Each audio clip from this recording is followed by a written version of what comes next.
Magkano ba ang kailangan mo para layuan mo ang anak ko? Excuse me? Hindi po ako ganung klaseng babae. Sige, 500,000. Tingin nyo, madadala ako sa pera? Mahal ko ang anak nyo. Matatag po ang pagmamahala namin. 1,000,000. Hindi. Hindi niyo po ako mabubula. 2,000,000. Okay, well, 3 years pa lang naman kami magkakilala.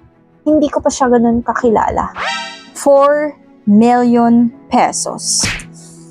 Actually, parang hindi naman talaga kami bagay. May mga red flags din ako and all that. What? 5,000,000 pesos. You're a good mom. I know you're only doing your best for yourself. 7,000,000 pesos. Bank transfer na lang po, no?